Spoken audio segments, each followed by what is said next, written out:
Following following the invasion, after they finished at the Mount Suribachi, and they had to work south to the bottom end of the island, and that was secured, I think, in what, 30 days or less. And all that time we were holding station, occasionally up anchoring and cruising back and forth a little bit, but taking care of the small boat crews and so forth. And uh, our job was to we voice communicate with people who wanted to come alongside and load supplies from us. And we stood our watches. There were 3 radiomen aboard each of these LSTs who stood watches 4 hours on and 8 hours off. And except during general quarters when we'd have air attacks, which were frequent. And if we go to general quarters, my position was in the radio room. And one of the radiomen was on one of the guns, so we were short-handed in the radio room, just 2 of us.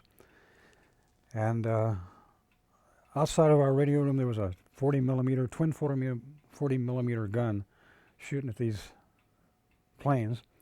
And sitting inside that radio room, it sounded like I was inside of a pinball machine.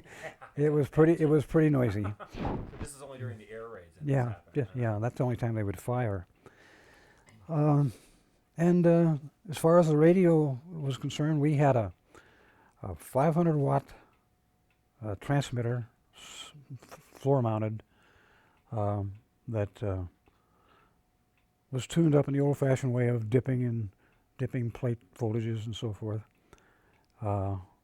And once I had occasion to try to fix it, something that was acting up, and I remember I took a great big long screwdriver, a big long thick screwdriver with a wooden handle or whatever, and I jammed the interlock, which was stupid, and I touched the wrong thing with that screwdriver, which melted it right down to the handle. And I learned that I was not a technician at that particular point. We had other little transceivers mounted in the radio room and receivers itself. We used to have to copy what we called Fox schedules. They was CW broadcasts from Honolulu and San Diego.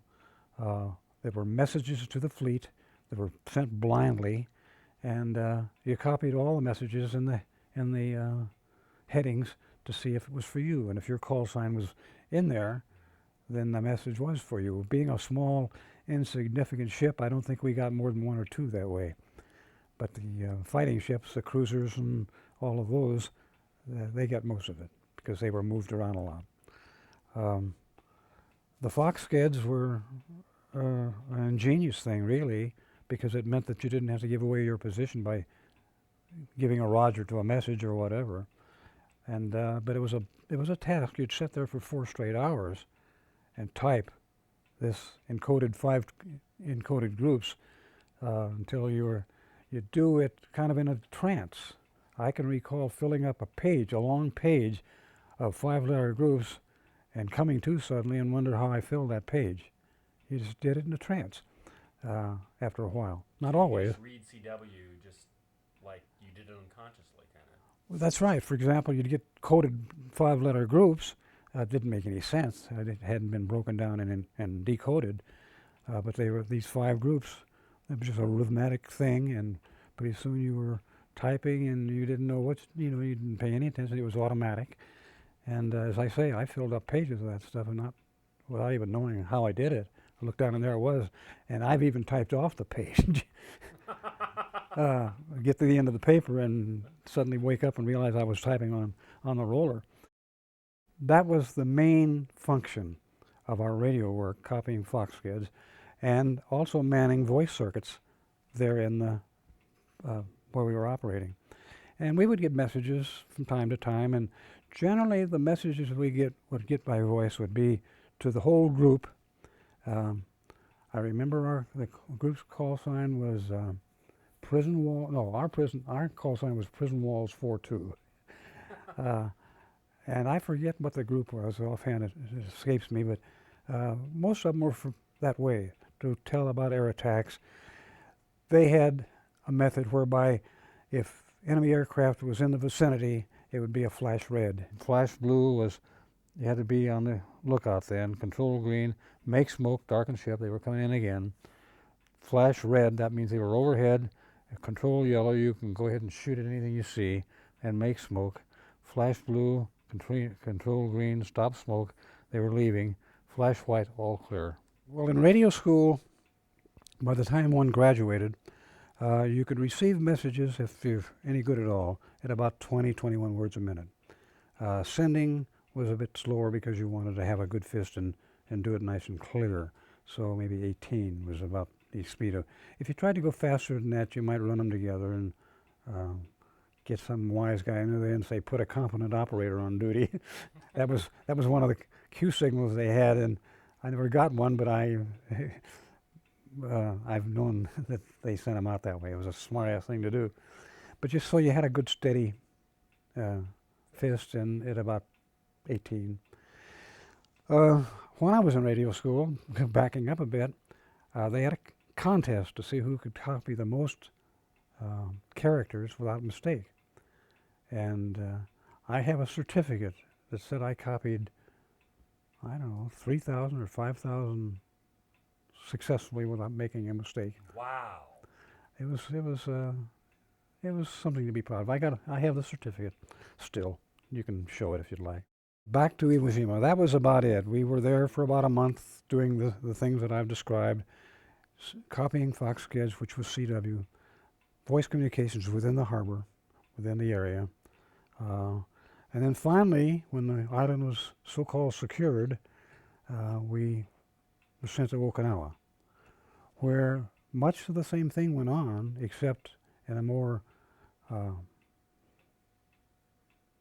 serious way, let me say. Dramatic way. Yeah, dramatic is a good word. Because by that time, the Japanese had decided to go full blast on our kamikaze planes. And we had the Army P-38 planes, which were night fighters, flying cover for us. And they'd go out a ways towards Japan and be there to meet this oncoming waves, but they didn't always succeed in getting them all. And the ones that got through were causing a lot of damage.